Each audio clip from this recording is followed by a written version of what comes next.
This is a song I wrote. I watched the movie Unplanned. Anyone seen Unplanned? That was a great movie, right? And I had been trying to write this song since I don't know if I was 16, 17, 20. I'm 31 now. And it just wouldn't come. My dad's like, we have 8 kids in our family, by the way, and Christian, Protestant, charismatic, just have a lot of fun. And so people always think he's like Mormon or Catholic since he has so many kids, you know? So they're like, what? You know, no, they just read a book called A Full Quiver, said, give God the amount of kids you'll have and trust him, and they did. I love my siblings so much. So anyways, my dad kept saying, Camille, you got to finish this song, finish the song. I tried, and it just wouldn't come. After I watched Unplanned, the song, I was like, Lord, please just help me finish this, and it just dropped on me.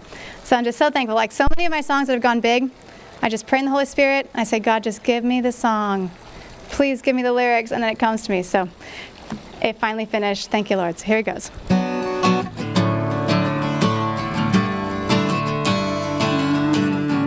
It's on YouTube as well under Camille and Haley. It's called March for Life. My body, my choice. Sounds right, but I can't ignore the voice. Something inside of me is whispering as I'm wrestling. Open up your eyes. It's not my right. It's not my choice to take an innocent life, to trade their future for the convenience of mine. So I will stand today for what I know is right, and I will march for life.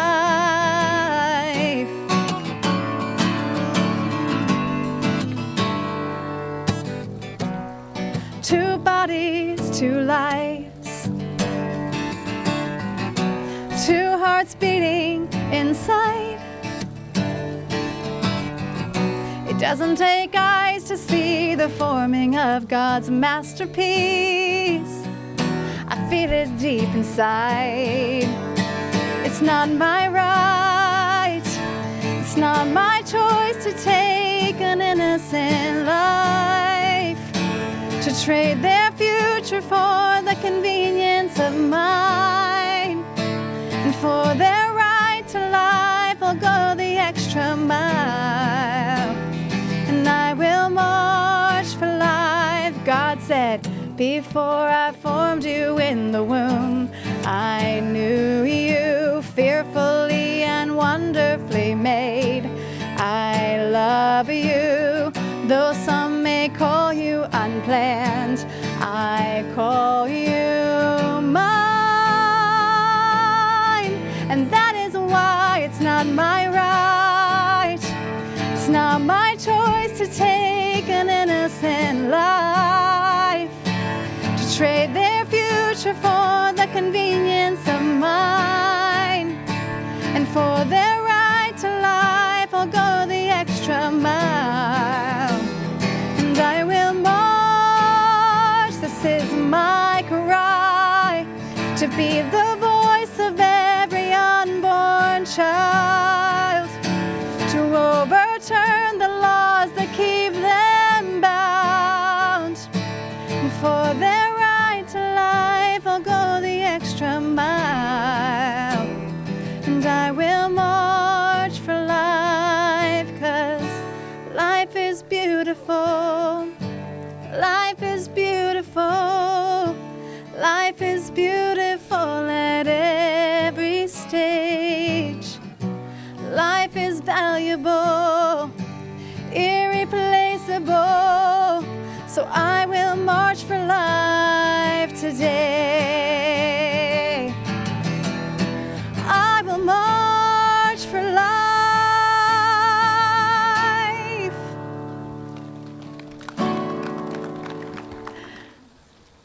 Do a few little cover songs for fun. So I've been doing music since I was 15 years old. Well, 10 years old, my dad put a little guitar in my hand. This is why I believe like the power of like giving your kids instruments and just seeing what happens. My dad just went to like pawn shop after pawn shop, found me a mandolin. I just started playing mandolin like 15 years later, like this last year. He found me a violin. I just started playing violin. I was like, no, Dad, I thought you had to play violin if you had like 5 years old. You had to be 5 years old or you couldn't be good. But I'm having so much fun with the violin now.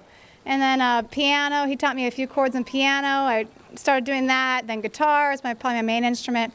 But a little bit can go a long way, especially if God just has that for you, you know? But anyways, music's fun. It's a little gift to the world. And so if you have music in you or poetry in you or, I don't know, YouTube video making. Some people are really good at communicating. At any age, you can start a YouTube channel and change minds, you know? And so I'd say just get started on it, you know, make some little shorts. Hope is a great person of doing TikTok with pro-life. I literally, every time I go on TikTok, Hope, they know me so well. Hope's like the first one up almost, like probably every fourth time I'm on there. So I'm following Hope Miller. Hope Miller, right? What's your name on there? You've been banned a little bit. Underscore Hope Miller. Yeah, and then you can find me at Camille Harris on Instagram and YouTube. Subscribe to me on YouTube. I'm trying to get to 1,000 followers. So if you help me on my goal to 1,000 followers, Camille Harris on YouTube. Anyhow, here's Edelweiss from The Sound of Music. I do one live stream a month on my channel, and so it's coming up the end of this month. So I don't know what my theme will be for April, but here it goes.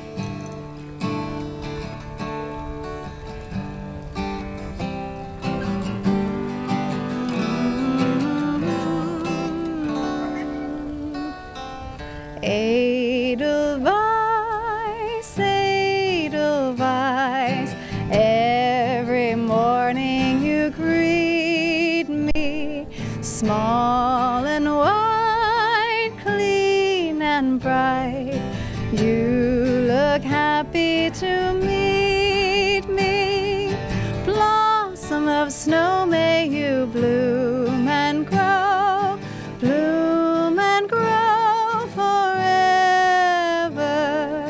Edelweiss, Edelweiss, bless my homeland forever.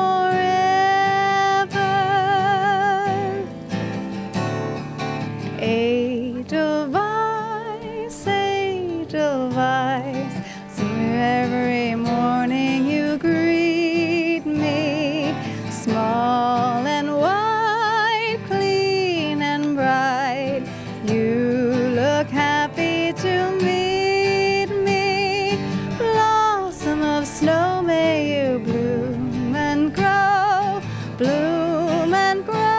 forever. Edelweiss, Edelweiss, bless my homeland forever.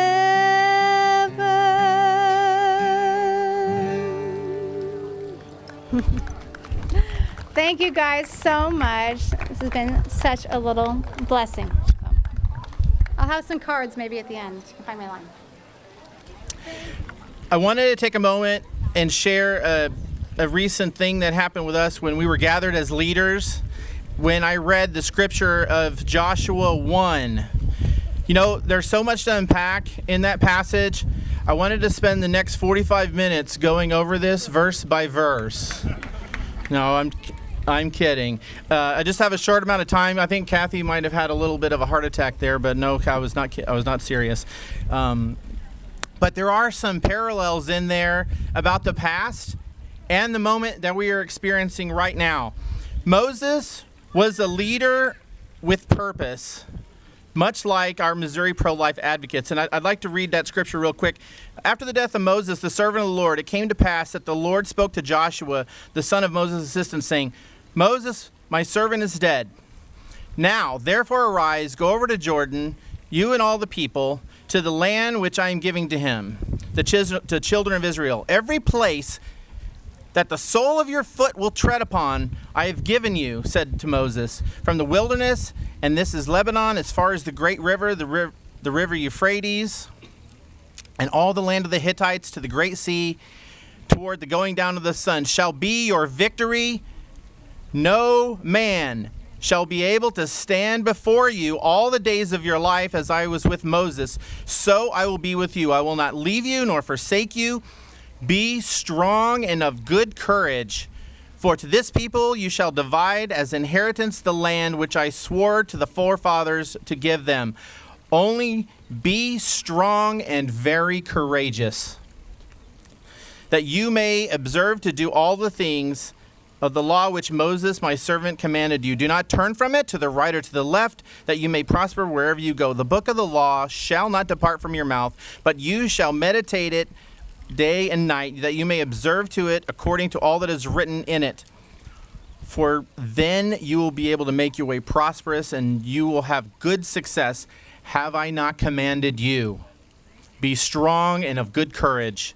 Do not be afraid, nor be dismayed, for the Lord your God is with you wherever you go.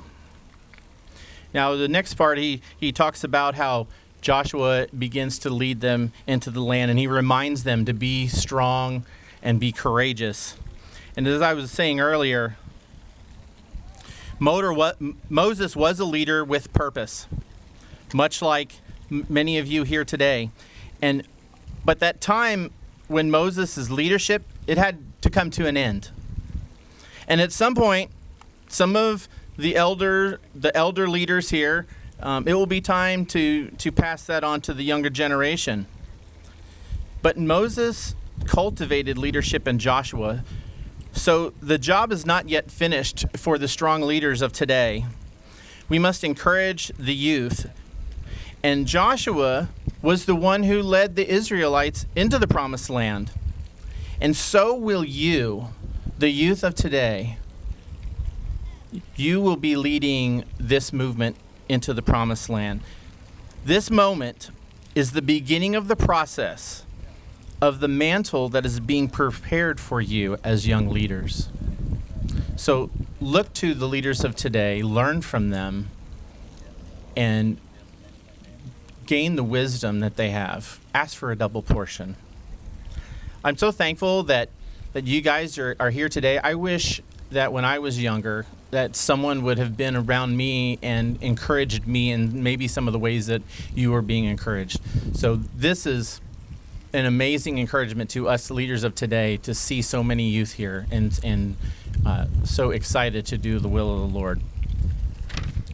Well, today, thank you for coming to the youth rally here, and I wanted to introduce our first speaker, and her name is Catherine Glenn Foster, and she is a senior fellow in legal policy at the Charlotte Lozier Institute.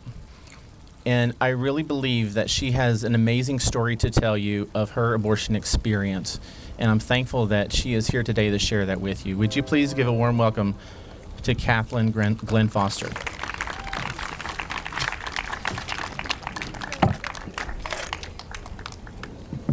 Hi, everyone. I am so glad that you are here today, and I'm so blessed to be back here in one of my absolute favorite states. I hope you were all at the big rally earlier before the march. If you weren't, again, I'm Catherine Glenn Foster. I am a constitutional lawyer from Washington, D.C. I'm also a mom of 3. They're 8, 10, and 16, so I bet the same age as, some of you, probably around 16. And I'm also a post-abortive woman, and I hope you can hear me over this train. Love being here. Anyway, I have been fighting for life for 15 years, doing the legal work, doing the legislative work, everything that it took to get to this incredible moment when Roe was overturned and we have so much more hope for life than we have had in generations. Okay, just give me a thumbs up if you can hear, okay? Thank you. It's a little hard to hear myself, but I'm going to trust. I'm going to trust in the Lord here. So I've been working on that for 15 years, and then here we are at the first Midwest March for Life in a post-Roe world, and it is so good to be here. But we have so much more work yet to do. And so this month, I am launching a new organization called Vita Nova International to just think bigger and bolder and more holistically about how we're going to achieve a true culture of life throughout our nation and around the world, where we have been exporting abortion on demand for generations, really. For decades, we've been doing this.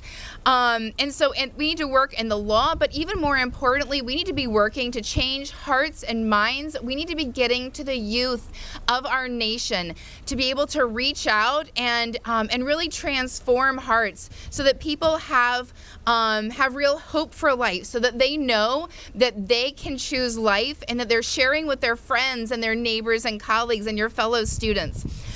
Because all of us need to hear that message.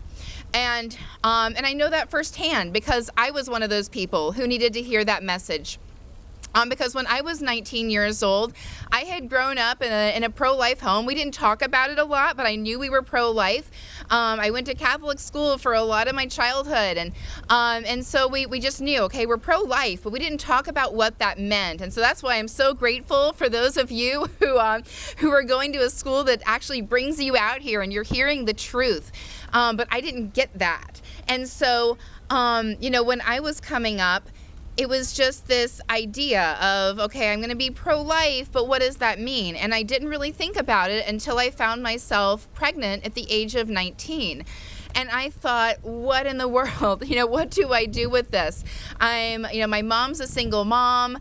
I'm an only child. And I thought about the disappointment that would be in her eyes when I told her what I'd been up to. And so I thought, what do I do with this? Now, I found out in my campus health clinic. I had gone in because I was a little under the weather and I thought maybe I needed like some flu meds or something. And they said, okay, well, let's just double check. Could you be pregnant? And I said, of course not, because I'm 19 years old and I think I'm invincible. And I thought there's no way I'm pregnant, right? And they said, well, let's give you a test. And I'm like, okay. So I take this test. It comes back positive. And I'm sitting there feeling more alone than I have ever felt in my life. What do I do with this? And so I went back to my dorm room. I was sitting there in the health clinic, and I had kind of hoped, actually, that maybe the nurses who were there, maybe they would just, wrap their arms around me. Maybe they would just share with me, that it's okay. You're strong enough, and there's people who come alongside you, and there's resources, and you'll be okay. You can get through this. And no one did that. The nurses, they just said, okay, here's a brochure, let us know what you decide. That's that. So I go back to my dorm room, and I Google, and I say, basically, I'm pregnant, now what? And I Googled this, and what came up, back in the day, it was just abortion facilities. We didn't have all the knowledge that we have now about how to, use search engine optimization and all of that. And so what came up were abortion facilities, not pregnancy centers. I had no idea that pregnancy centers existed. And so I thought, okay, I guess I'll make an appointment for one and at least try to get some information. And I made an appointment for the second cheapest one I could find. And I just said, let me come in and talk about this and find out what my options are. And I made it for that Saturday. I knew it had to be fast because, I was already a mom. I was already bonding with my baby. I'm walking around campus wearing my boyfriend's oversized sweatshirt and talking to my child. I even named her that week. But with nowhere else to turn and afraid to tell my mom, I walked through the doors of that abortion facility. And from the moment I walked through those doors, nothing felt right. I had no autonomy. I had no sense of self-empowerment. I had nothing that, that they tell us that we get in the abortion facility. It was just me feeling alone, asking questions, not getting answers, asking for information, not getting anything. I asked to see the ultrasound. You're lying on the table. They have to do the ultrasound. They have to figure out how far along you are and if it's ectopic or not and how much to charge you, because they charge you based on how far along you are. And the screen is right here. The ultrasound screen. It's right here and it's turned away from you so you can't see. And I said, just turn the screen towards me because I'm trying to make a decision here. I need information. I need answers. This is maybe the one time I'm going to see my baby. And they said, no, it was against policy. And so much more happened that day. They were They lied to me about how far along I was. It was just lie after lie. But eventually I get shuffled from room to room to room, and I'm on that procedure table, and I was just convicted. God convicted me that where I was wrong, that it was a place of evil, it was a place of death, and I needed to get out of there. And I said, you know what, keep the money. I just need to not be here. Let me go. And instead of doing that, they called for backup, and I ended up being held down while they forcibly aborted my child. That's something that you never really get over. Just knowing that a soul that you were supposed to protect has been ripped out of you. They moved me to the recovery room, and I stayed there. I just cried in there. And I was the last patient to leave the clinic alive that day, because I couldn't imagine walking out of the building, it was the last building, the last place I knew I would ever be in the same place as my child. And eventually, I did leave. I had to leave. They were closing. And I drove back to campus, and I just tried to piece things back together. And it took a long time. About a month later, I did tell my mom after all, because I'm a mama's girl, and I can't not tell her things. And she knew something was going on, and so I told her what had been happening. And she was so loving, and I wish I had just trusted her to begin with. That's what I should have done to begin with. And she helped me find counseling and find healing, and just gave me so much love and compassion, and it was such a beautiful time for us. But I learned how we can be there for the people in our lives, because I know what I needed. I needed someone to just be there for me. And this really takes us back to our motto for the Midwest March for Life today. It takes us back to our motto, be alert, because people need you. The people in your lives, maybe the classmate sitting next to you, maybe the person in your church, that young man or that young woman needs you. And so when we're alert, when we're kind of just building the bridge, building the relationship, and we learn that these people, they may be in tough situations, and we can be there for them. We can, stand in the gap for them. We can say, I'm here for you. It will be okay. You're strong enough, and we're with you, and there are resources, and it's going to be fine. Then that can make the difference between life and death, between a lifetime of regret and a beautiful family that's just being started. So please be alert and be there for the people in your life. We also need to stand firm in the faith, because when we serve the least of these, we are serving Jesus himself. Those people in our lives, they are, in that moment, they are the least of these. They're feeling alone, sometimes broken, sometimes hurting, and they need, they're grasping out. They want to find the answer. They want to find that relationship, and you can do that for your classmates. I want you to be brave. Excuse me. I want you to speak out for life and to share the truth. As Pastor Nelson shared earlier, we have the truth on our side. Speak it out boldly. Share that truth. Make sure that everyone in your life knows that you are pro-life, whole life, unapologetically, and you are going to stand for the unborn and for their moms.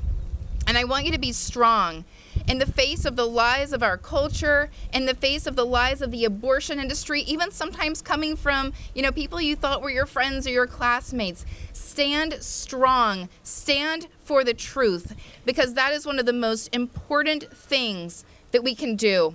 And we know that those slings and arrows are going to come at us. We know that the abortion industry is going to lie and say it's just a clump of cells, it's a blob of tissue, it's no big deal, it's just like a tonsillectomy. We know the truth. That is a human being, a living human being who is created, wonderfully and beautifully and fearfully in the image of God. And we can stand for that human being in the womb. So be strong. Keep your focus. And just remember that as long as you are here, your story is not over. You have a purpose that the Lord has for you. and we can work together. You can work in your communities and your schools and with the pro-life movement to just build a culture of life, a culture where we can build hope for a brighter future, for a place, a community, a Missouri, an America where everyone has the right to life. Thank you so much. Thank you for being here today, and I am praying for each and every one of you. Thank you, Catherine. Thank you for having the courage to speak out on these evils that are happening to our women. And, you know, it's not just the women that these evils are being done to, it's also the men. And here today to tell you about that are a couple of gentlemen that are going to be coming up. One of them is Levi Hart from Thrive Express, Women's Healthcare. And I'm very interested to hear what he says about the abortion experience from a men's perspective. Well, good afternoon, everybody. It's a huge privilege for me to speak to teenagers because a lot of the formation of my life really happened when I was a teenager. A lot of it because of poor decisions I made, but then how God redeemed those decisions.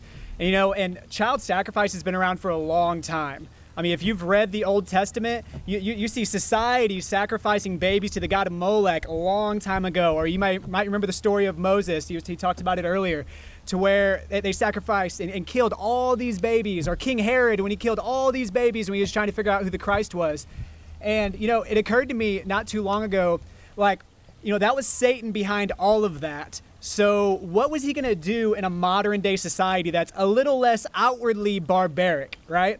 A little less outwardly barbaric. And, I just kind of pictured like Lucifer and his demons getting together and talking about this and being like, well, hey, guys, why don't we just say it's not a baby? Maybe that'll work. Who knows? And then just in America alone, 60 million lives later, let's just tell them it's not a baby. And, it's a very, and I want you to hear this, it's a very convenient lie to believe when you're scared or when you're lacking resources. And plain and simple, it's a very convenient lie to believe when we're all born with the propensity to be selfish on the inside. Right? Very convenient lie to believe. And it's a very old lie, isn't it? Like, think all the way back to the garden. What's the first thing Satan did? He told some very convenient lies that seemed to play towards Adam and Eve's self-interest. And what was that lie? Surely you won't die. Surely you won't die if you eat this fruit. You ain't going to die. So let's just tell them it's not a life. So same old lie playing out. And I recognized that when I was 19 years old, I finally started to figure out how much that lie was playing out in my heart ever since I was born. That ever since I was born, there was a brokenness inside of me. And I very conveniently believed every lie Satan told me about things that would fill my heart up. Right? And I got 4 kids now, and I even am watching my 9-year-old daughter struggle with it as she's struggling with some bullying at school, and she just feels this overwhelming weight to feel like I have to fit in. That's the fix. That's the fix. It's to fit in. It's to please man. And it's just a convenient lie to believe for the particular situation. And those lies may seem small now, even though they may not be because they affect you in a really big way, but they grow as you get older when you believe lie upon lie upon lie, whenever you try to fix your heart with anything but Jesus. And for me, the way that planned out is come high school, I started getting involved in sexual activity, lost my virginity at a young age, and then drugs and alcohol, and all of it just compounded. And the higher I got, the lower it left me. And you may not be able to relate to, say, like drugs and alcohol or something like that, but there are things in your life you're using to treat one way or the other. And you don't have to. And eventually what that led to for me was an abortion. That's what it led to. Because I'd gotten a girl pregnant, and simply believing that this is a third form of birth control was very convenient. Whenever my whole life was heading in a trajectory that was terrible, but in my mind it was the way to go at the time. So I 100% supported it, and I was brought up in a Christian home. All right, so somewhere in me, I knew it was wrong, but believing the lie when it caters towards what seems to be your self-interest, and that's what Satan does, guys. He seems to cater towards your self-interests, but sin's desire is to devour you. That is always the case. So the abortion happened, I participated in the murder of my own child. And it was only 9 months later that I ended up surrendering my life to Jesus because God intervened in some really big ways. Ironic, 9 months, right? Because my house was raided by the police. I spent a year in and out of jail and rehab. And in my second trip to rehab, I met a man who did not believe Satan's lie. That after fasting 40 days in a desert, whenever Satan came at him with some convenient lies, he said no, and he quoted scripture to him. That man's Jesus. And I had heard about that man my whole life, but I hadn't connected the dots between what it means. See, my theology, and this is the part I really want you to hear, because this is very much has to do with whether you will have an abortion one day, or to whether you will influence others to have one or not. It's this. This is really the hinging point right here. I learned that my theology was very shallow, and it was that I believed I was a Christian because I said I believed Jesus died on the cross and rose from the grave, and I was baptized, so I'm going to heaven. Plain and simple, that statement, that belief, that's why I'm going to heaven. Doesn't matter how I live my life, doesn't really make a difference. And I'll say on the flip side, it doesn't really make a difference if you do a bunch of good works, but your heart's not truly Jesus's. So older brother, younger brother parable, you can go find that in the Bible. But I connected the dots that the reason Jesus died, the reason Jesus did everything he did was so that I could have a relationship with him. So that I could surrender my life to him and him fill me up and change me from the inside out and do in me what the world cannot do. Do in me what all these lies I had believed could not do. Because I believed so many lies about different things that would fix me, make me whole, even the killing of my own child. But Jesus is the way, the truth, and the life. And whenever he comes in, when you truly surrender your life to him, he will work the rest of it out. And for me, I received forgiveness right away. I immediately was able to acknowledge that, among many other things, that abortion to him. And I gave him everything. It was crazy. I'd been in Christianity my whole life, and I'd asked for forgiveness many times, but I'd never asked for forgiveness and actually meant it.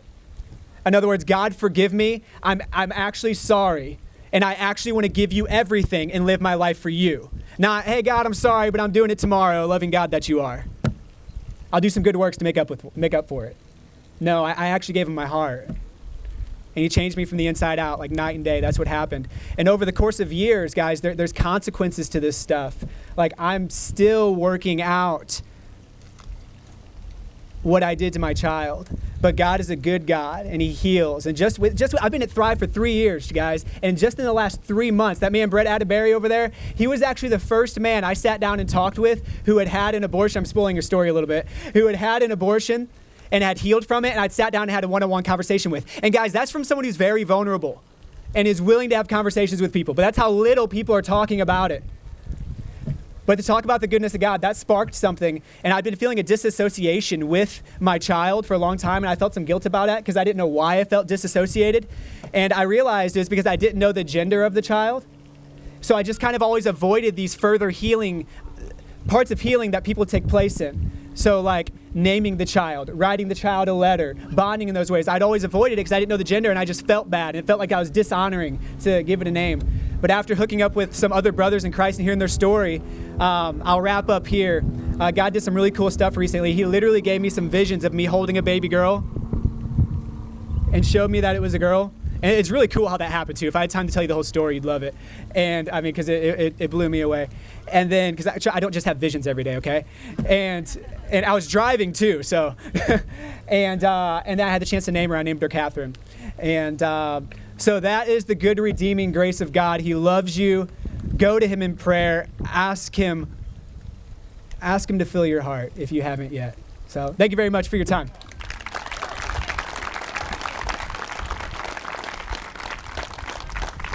Thank you, Levi. How courageous. You know, it says in Revelation 12:11, and they overcame him by the blood of the Lamb. And then what's the rest? And by the word of their testimony. So God does that miraculous work that he did on the cross, but we're also called to provide our testimony to the truth.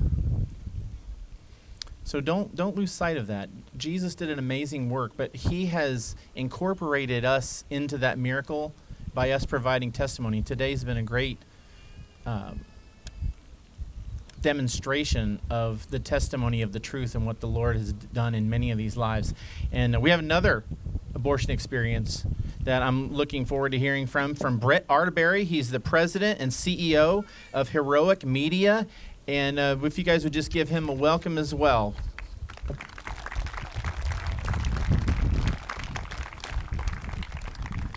Thank you, everybody. You doing okay? It's kind of hot out here. Appreciate it. I'll try to be as quick as possible.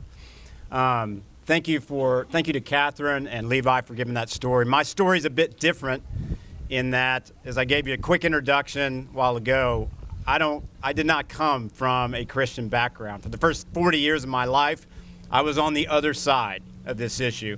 When I was young, your age, I was having a lot of success at school, both academics and athletics. I was really puffed up and really proud of myself, didn't respect girls at all. I go off to college, I'm only 18 years old. First semester, my girlfriend gets pregnant. I'm sitting there waiting at the dorm for her to come back. I don't know this news yet. She comes walking up, I'll never forget it. There she is, she's crying. I know what that means. We go into my dorm room. She has some literature with her. She hands it to me. I see what it is, abortion clinics. I'd like to tell you at that moment that I stood up like a man and defended her and defended my preborn child. Instead, it was a moment for me of relief, a way out. I knew that abortion was a way out for me. So I lost my child to abortion, just as Levi did, just as Catherine did. And I'd also like to tell you, soon after that, I regretted it, but that's not the case either. 20 years passed, and it wasn't until I became a believer that God started to work on my heart. I didn't know what it was because I knew I was forgiven, but something was wrong. I wasn't sure what it was. As a matter of fact, it took 9 years before I'm driving home from work one day, listening to the radio, and there's a commercial for a Rachel's Vineyard abortion healing retreat. I am sure I had heard that commercial so many times before, but for me, it was God's time for me. And God drove me upstairs. Somehow I remembered the number. I called that place. 2 weeks later, I'm there at the healing retreat. There are 3 amazing things that happen. I'll share 2 with you in the interest of time. We're all sitting around in a circle, and the time comes where we're going to share with each other our abortion stories. So I'm planning out in my head what I'm going to say as it comes around to my turn. And this is why I know it was a Holy Spirit moment. When it got to my turn, everything I planned to say, I didn't say one word of that. Nothing. Do you know what came out of my mouth? The shame. Because remember, this is many years later. By this time, I'm married. I'm raising 3 kids. I know what it's like to be a man, to be a provider, to be a protector. And it was at that point that I realized, Christ made me realize, that's what you didn't do 20 years ago. And it was at that moment that Christ began to heal me. The next amazing thing that happened, the next day I'm in adoration. I write a letter to my child, whom I named Jesse.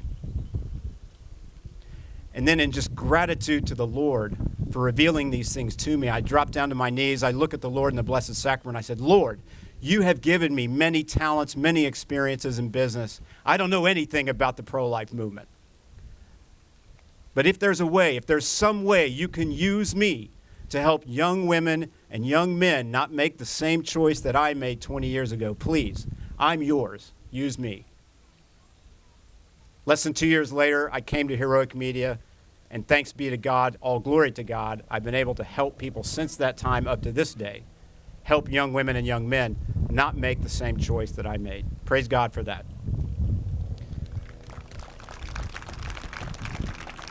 My final message to you, young people.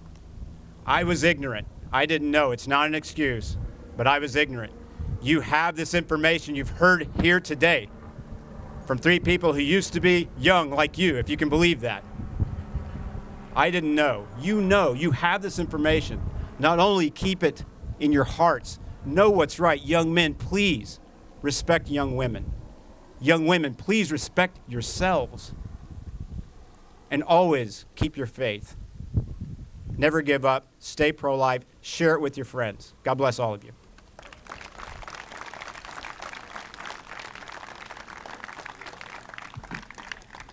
Thank you, Brett, for your courage today.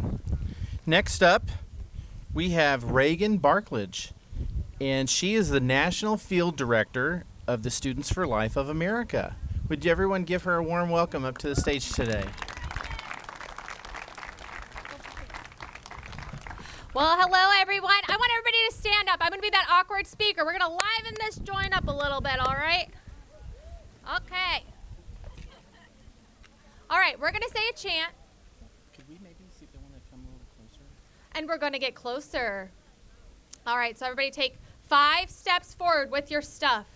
1, 2, 3, 4, 5. All right. Who here was shivering this morning? All right. We're gonna do some chants. All right, we're gonna do 3 chants, and then you guys can sit down, and the awkwardness will be over. Okay? We are the pro-life generation. We are the pro-life generation. We are the pro-life generation. Thanks, guys. Way to go. All right, so you guys can sit down now. Thank you for participating. All right, my name is Reagan Barklage. I'm the National Field Director for Students for Life of America. We are the largest pro-life youth organization in the country on over 1,300 campuses. How many of you guys are involved in the pro-life group at your school? Woo! All right, if you're not already involved in the pro-life group at your school, please talk to one of us. Hey, Lucy, wave your hand. All right, and then we got Nicole, also waved your hand. Come see us afterwards. We'd love to get connected with you and support your pro-life group. Students for Life's mission is to abolish abortion in our lifetime, and we are the post-Roe generation. Now, I do want to take a moment and celebrate the miracle that we witnessed last June with the reversal of Roe v. Wade. This was a miraculous, it is more than just miraculous. People never thought that would happen. And I have to say, I'm a little salty because last year I spoke here, and there were a couple speakers that were doubting Roe v. Wade would be overturned. But guess what? We knew it all along because we are on God's side, and God always wins. We will abolish abortion just like we defeated Roe, so please do not give up. But the fight is not yet over. Yes, round of applause for God and for all of his people who fought for life. And who here likes a friendly competition? All right.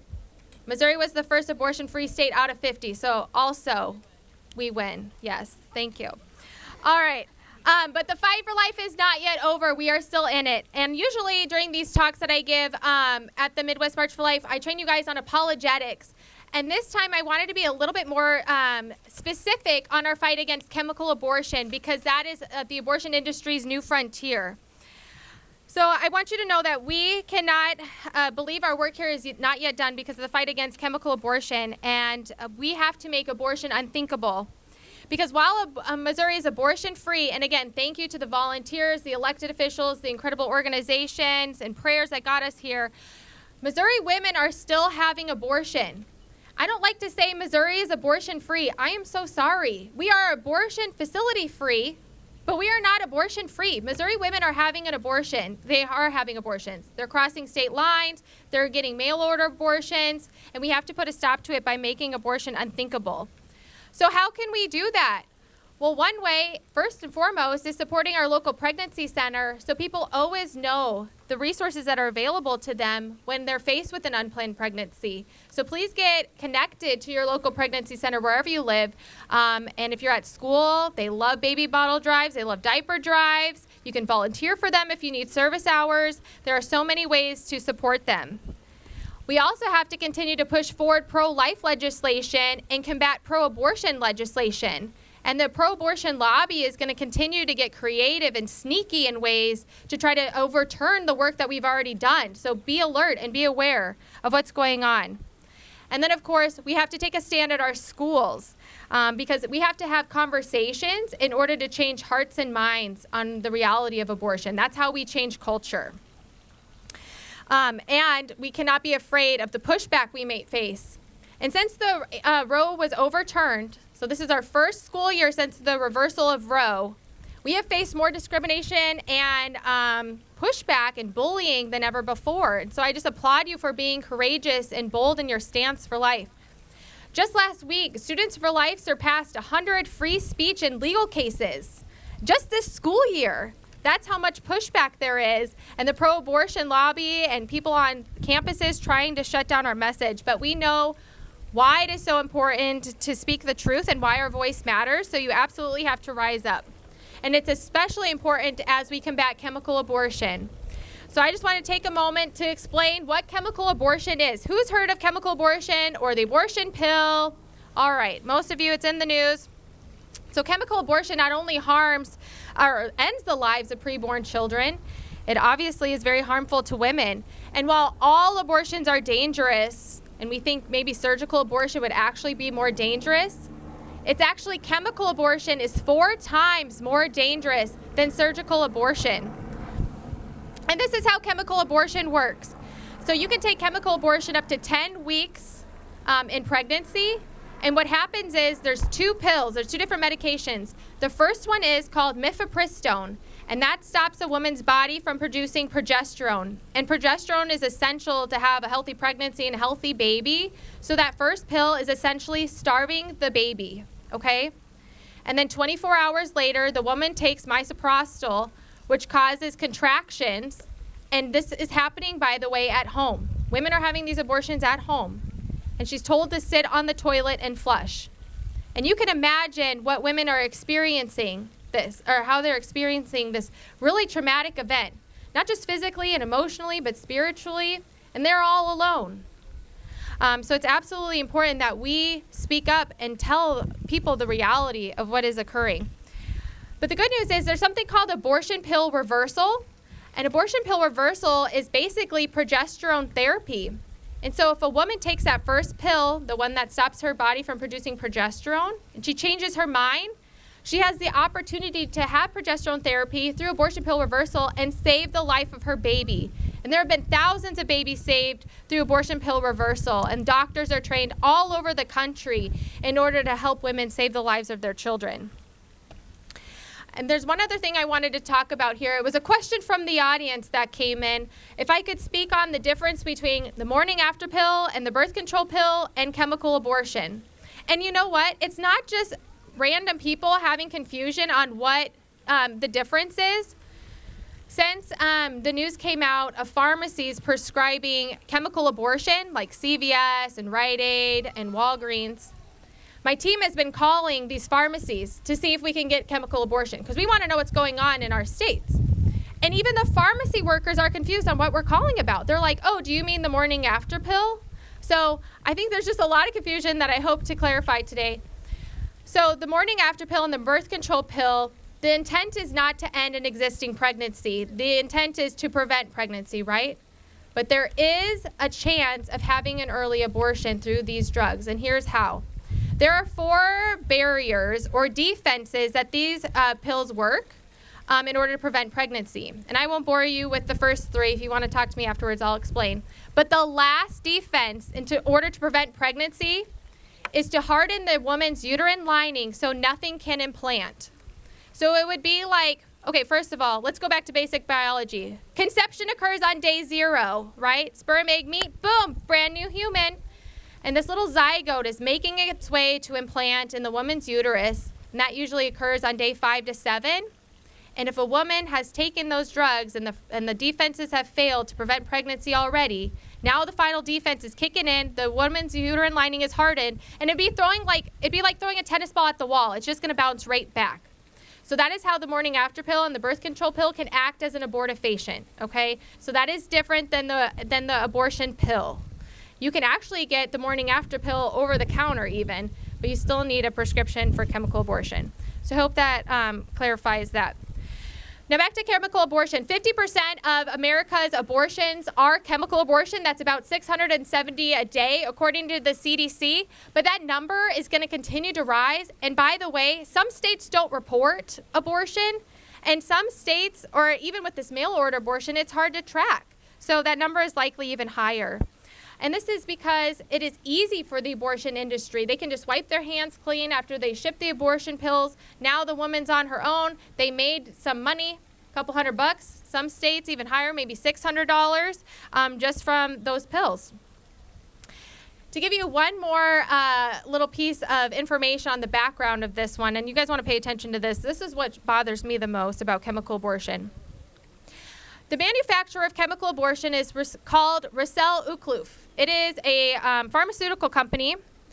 It was the same company that produced Zyklon B during Nazi Germany. So the manufacturer of chemical abortion is the same manufacturer of the poisonous gas that killed millions of Jews during the Holocaust. So there are ties from chemical abortion to Nazi Germany. So not only is the abortion industry providing these drugs through the mail, now they're also providing it on campuses. So in states like California, the campus health center is providing these drugs on campus. And in states like New York, they're also introducing this legislation to do the same thing. And now we've also seen the pharmacies with CVS and Walgreens and Rite Aid. In states where abortion is legal, they're also providing that drug. And this is alarming. So if you thought your battle was done and that you're done fighting for life and Missouri's abortion free, so we're good, it is not. I hope that was alarming enough for you to want to do something about it and continue to stand up for life. And I just wanted to also mention one thing. These conversations that we're having on chemical abortion have been extremely impactful on campuses. So every semester, Students for Life travels with a display. And this spring, we've been traveling with one called This is Chemical Abortion. And we have had the highest minds changed rate than any other display when we're talking about this topic, because people aren't just alarmed about the harms to women's health, they're also alarmed at how chemical abortion can harm the environment. So one thing that people often don't think about is that every day chemical abortion is flushed into the sewer system. And so human remains and these chemicals are going into the sewer system. And so this can end up in the groundwater, river water, and in some cases, even our drinking water. And there has never been an environmental assessment to determine what is happening due to this chemical abortion, drugs being flushed down the toilet. Now, there have been studies on other similar drugs like birth control, and it has shown to sterilize and cause birth defects in animals. But chemical abortion is infinitely more potent than birth control, and it's flushed in more than 500,000 women every single year. So America deserves better. And you can find more information out about chemical abortion and how you too can get involved in your campus or your community by thisischemicalabortion.com. Thisischemicalabortion.com, or you can just follow Students for Life, and we always have a bunch of information. So again, our battle is not yet won, and that means our work here is not yet done. We absolutely have to make abortion unthinkable. There's so many ways to get involved. Just a quick reminder, join or start a pro-life group at your school. Remember, the abortion industry is preying upon you. 87% of Planned Parenthoods are located within 5 miles of a college campus. The abortion industry is smart in their placement of their facilities. So please be aware. Pray for an end to abortion or sidewalk council. Be aware of the pro-life legislation and combat the pro-abortion legislation. And then finally, volunteer or support your local pregnancy center. We absolutely need you guys and your unique talents in this pro-life movement in order to abolish abortion and change culture. And Students for Life would love to help you find your place. You can find us on any popular social media platform and also at studentsforlife.org. And again, you can talk to the three of us afterwards as well. So we are the pro-life generation. We are the post-Roe generation, and we will abolish abortion in our lifetime. Thank you, guys.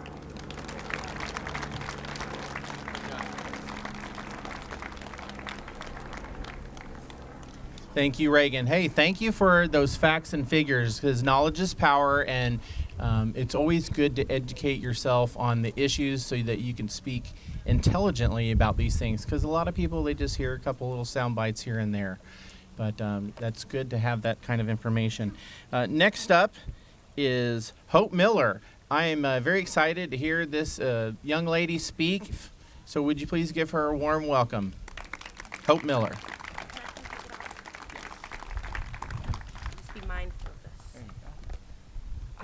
Awesome. Okay, how are you guys? Really? Promise? Okay, cool. My name is Hope, and I've been involved with the pro-life movement my entire life. I mean, from the time I was a baby, my mom was dragging me to different events, and I always went because I was the child and I had to. But it wasn't until I was about 12 years old did I realize what I had been fighting against my whole life.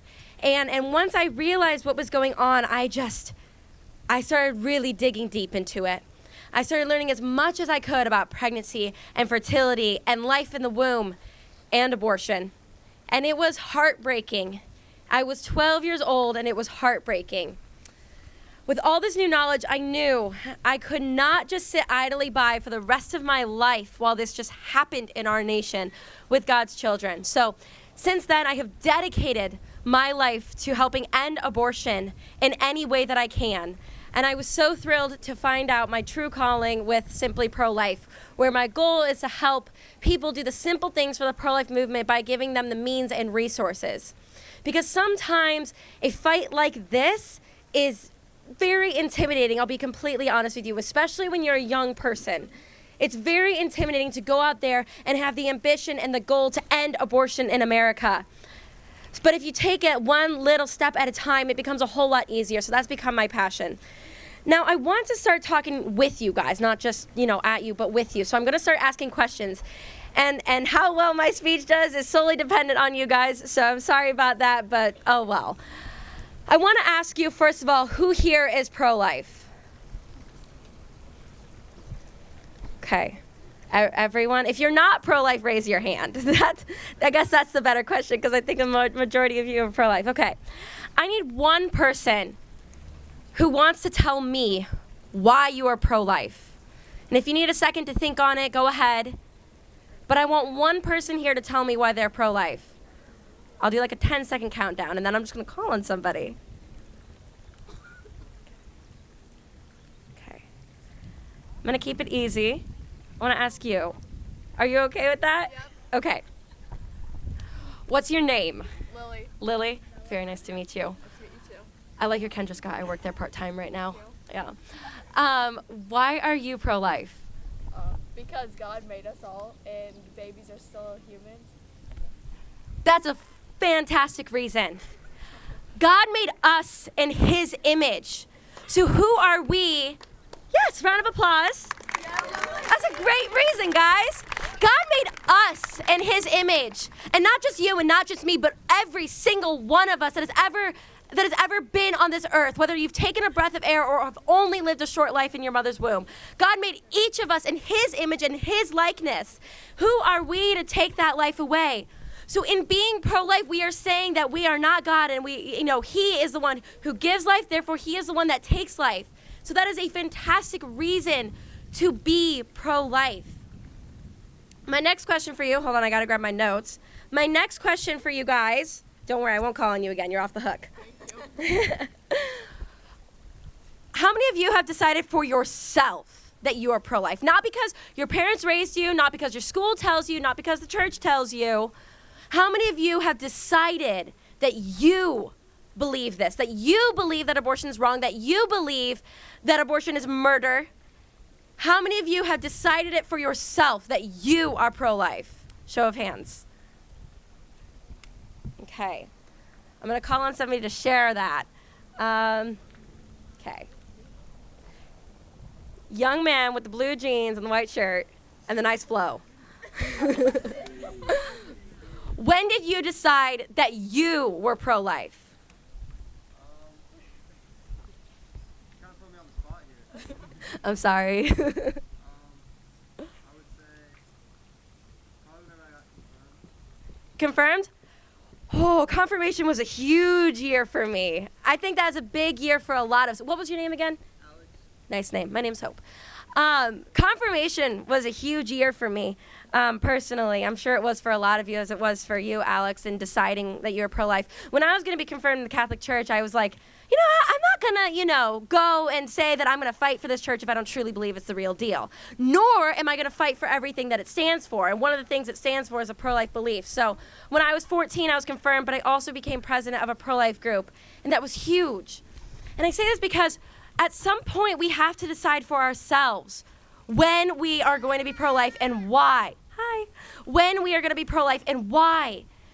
Because at some point society is not going to care if you are or if you're not, unless you truly believe that you are deep down. There is 0 point in being here today. There is 0 point in fighting for these unborn babies if you don't truly believe that it's murder. But I believe a lot of us are on the same page here, that we truly believe that abortion is murder and that we're here to fight it. But you have to decide, am I going to spend hot summer days fighting this and freezing winter days fighting this? Am I going to spend days where I don't feel like getting out of bed to fight this? Abortion is not just something we can say, oh yeah, I'm against that. You can't do that. You cannot just say you are pro-life. It is not good enough. It is not, and I hate to admit that to you, but it's true. If you have decided that you yourself are pro-life, then you have to take on the responsibility, as we did when we were confirmed, that we were going to fight for this. Not just say, oh yeah, I'm Catholic. Not just say, oh yeah, I'm pro-life. That's not good enough. We have to stand firm and believe it and do something about it. Because babies will continue dying unless we decide at our age right now that we are going to fight it. My next question for you, I'm going to ask somebody else, so brace yourself. This is an easy one. What is your favorite pro-life activity that you've ever been to, but it cannot be a march because everyone says a march because they're awesome? What is your favorite pro-life activity that you've ever partaken in? You get 10 seconds. You can raise your hand if you want to share, otherwise I'm going to call on somebody.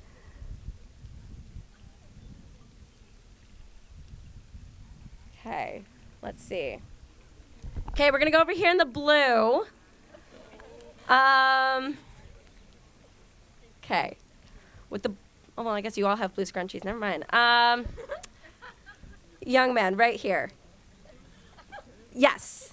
What's your name? Liam? That's a good name. I like that name. Okay. What has been your favorite, besides a march, what has been your favorite pro-life activity you've ever been to?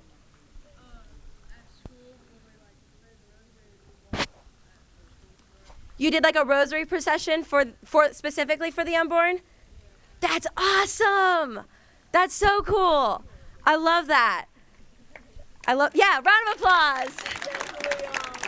Good job, Liam.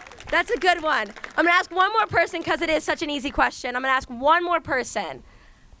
Young lady right here. Yes. What has been your favorite pro-life activity you've ever been to?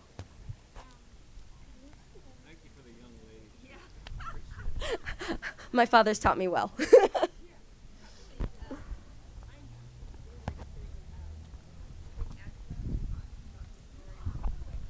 She liked hearing Abby Johnson talk about her story. Abby Johnson's a good friend of mine. Actually, this March for Life last year, I met Abby.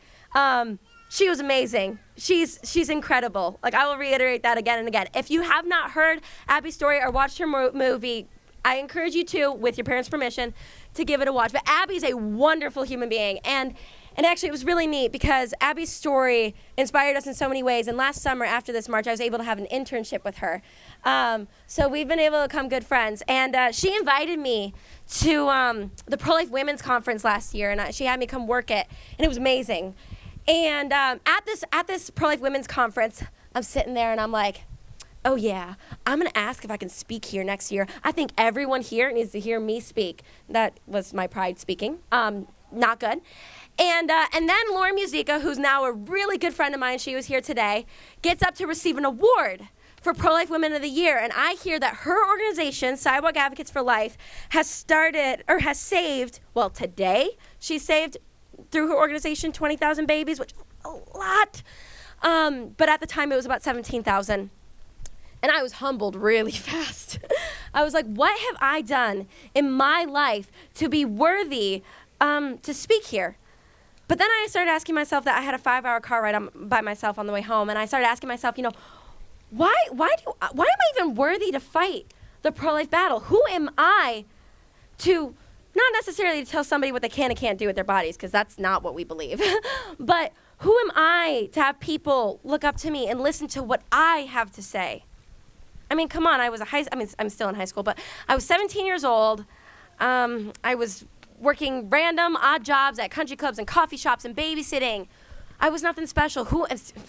I'm a child of God, so that makes me special, but ends about there. Who was I to say anything? And what I realized on this car ride home was that I had the right to say something about abortion because I had truth on my side, and abortion was murder. And I have a voice that God gave me to say something.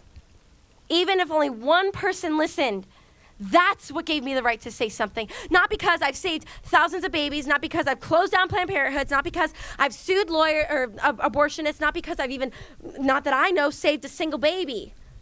But because I had truth on my side, I knew abortion was wrong, and I had a passion to end it. And that goes the same for all of you. You all have the right to say something. And in fact, I take it a step further. You all have the duty and the obligation to say something to somebody about the fact that abortion is murder and it's taking over our country. You all have that privilege and right. Now, my final question for you, hopefully I'm decent on time, I haven't been paying attention. My final question for you is this. My goal is to do the little things for the movement because I know that I am way too small to do something big. I know that. That's something else I learned on my car ride home from the Pro-Life Women's Conference. I was too small to do something big. But small things add up to equal big things, right? Every big thing is just a series of small things added up. For example, one rosary, well, that's huge. But 52 rosaries for a rosary novena, that's even bigger. Mother Teresa, how many of you know of her? Yeah, Mother Teresa. You know, Mother Teresa did a ton of little things, and she changed the world, guys. Mother Teresa was consistent in the small things, and she changed the world. Do you know that you have the power within you to change the world one baby step at a time? Let me explain, guys. This is so easy. I cannot express it to you. Do you guys know what a popsicle stick is? Great. Do you know what a rock is? Yeah. Do you know what paint is? Great. Do you know how to write on a rock a pro-life message, like your heartbeat starts at 18 days, and go throw it in a public area, a public park? Do you think you could do that? Probably. It's pretty simple. Do you think that you could write on a popsicle stick, brainwaves detected at 8 weeks, and stick it in a tree and wait for somebody to come by and see it? Do you think you could do that? Do you think that you could take pregnancy help cards and put them in public bathrooms, specifically Walmart, because the number one thing stolen at Walmart are pregnancy tests? Do you think you could do that? If you can do those 3 things, you can end abortion. If you can do those 3 things, I'm not kidding you. I mean, I've been to so many pro-life talks, I'm like, oh, yeah. No, I'm serious. If you can do those 3 things, you can end abortion. Now, I've got 2. I'm going to ask one question. 2 people are going to answer. What is something small you can do for the pro-life movement? I'm going to go with the really cool butterfly clips. You okay with that? What is something small? You can think about it for a second. What is something small you can do for the pro-life movement?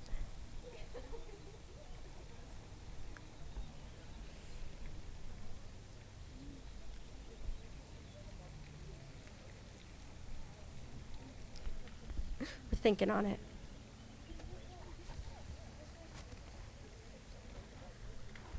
While you're thinking, what's your name? Nice.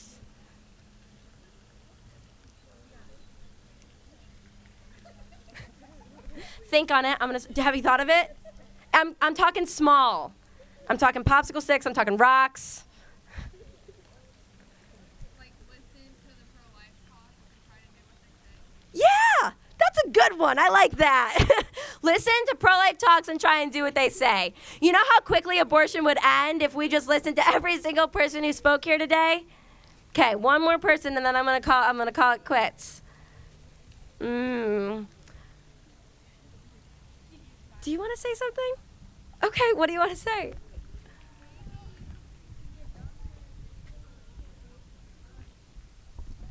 What's your name? Michael? Michael says that we should become doctors. What did he say? And Matthew, I assume brother, right? Said that you could become a doctor and save lives. That is huge. Round of applause. You could become a firefighter and save lives. You know, my brother's a firefighter and he gets to save lives.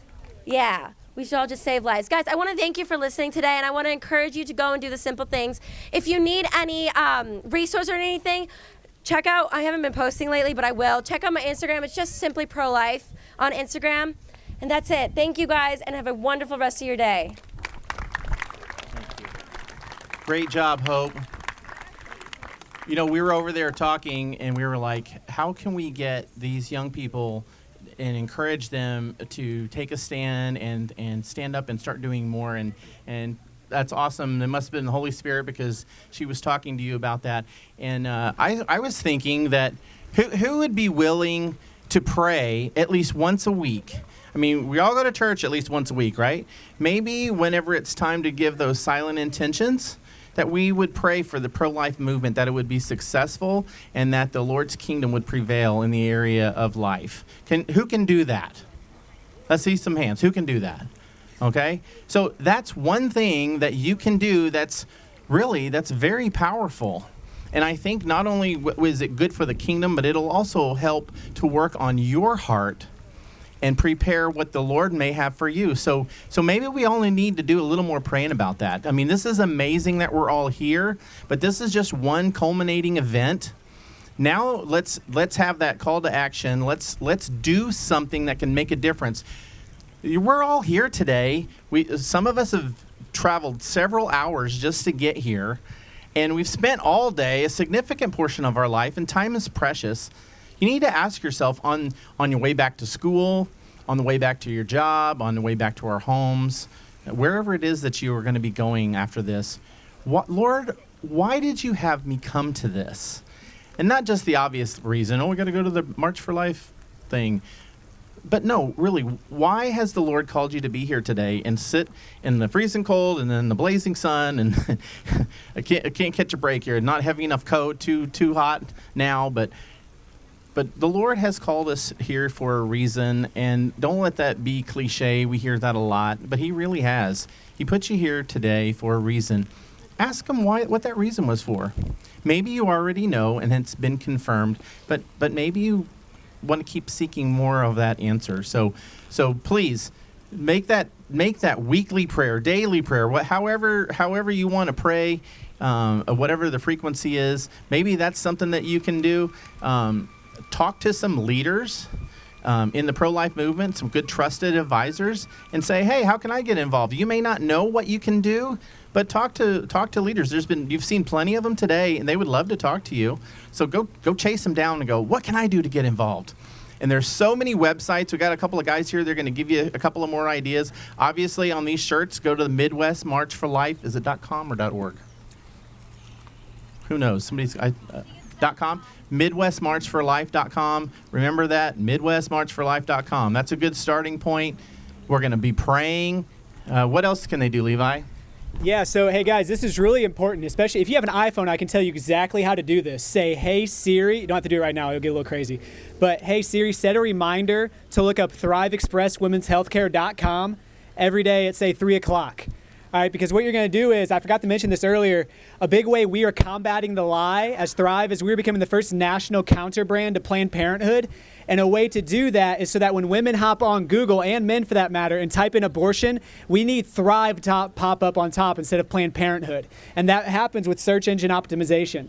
So for real, if each one of you guys, that is a small way that you legitly can save Thrive thousands of dollars and bring a lot of women to us. Because it's a matter of catching them first, because the abortion industry has done a great job of marketing those lies to them. Thrive Express, I'll say it 3 more times so you guys get your phones out. I'll say it slow.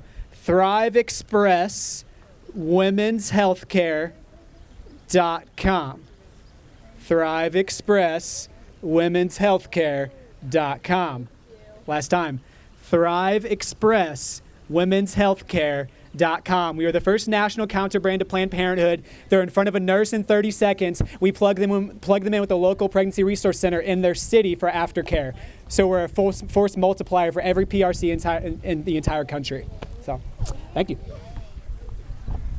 Since we at Heroic Media partner with Thrive Express Women's Healthcare.com.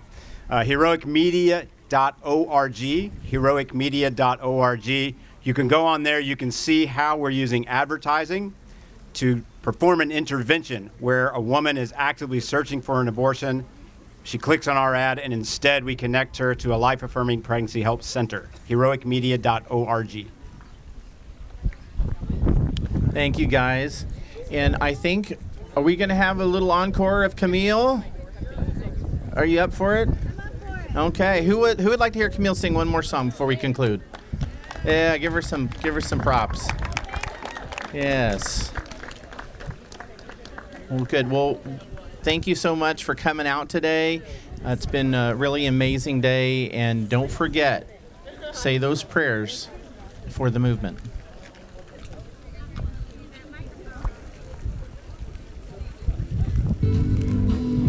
There we go.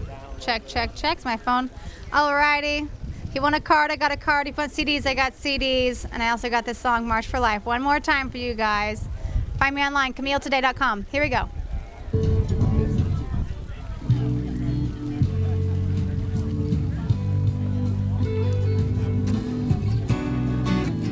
I'm going to sing with myself and my sister. My body, my choice. Sounds right, but I can't ignore the voice. Something inside of me is whispering as I'm wrestling. Open up your eyes. It's not my right. It's not my choice to take an innocent life, to trade their futures for the convenience of mine. So I will stand today for what I know is right, and I will march for life.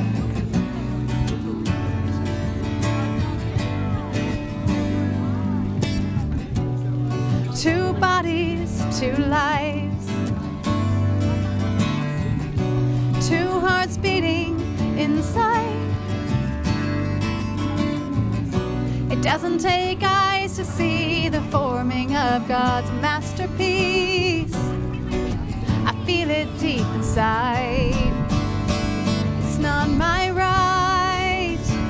It's not my choice to take an innocent life, to trade their future for the convenience of mine.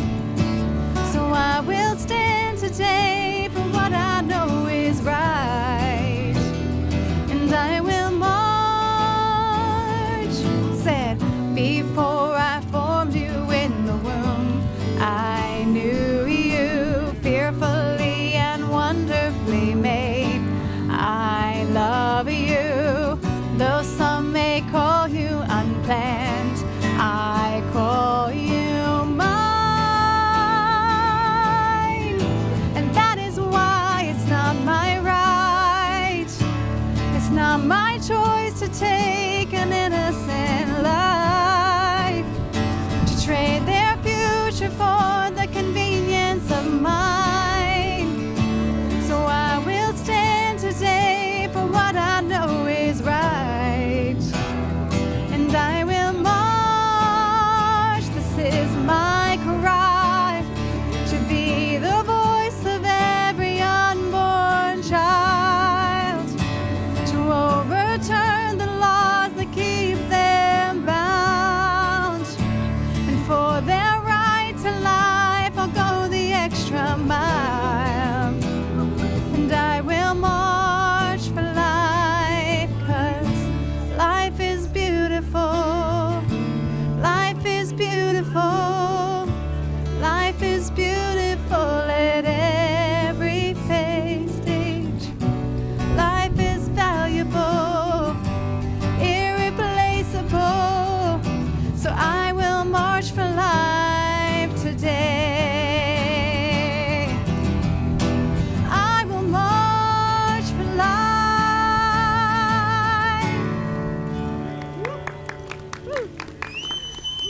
Thank you. God bless you. Happy March for Life 2023.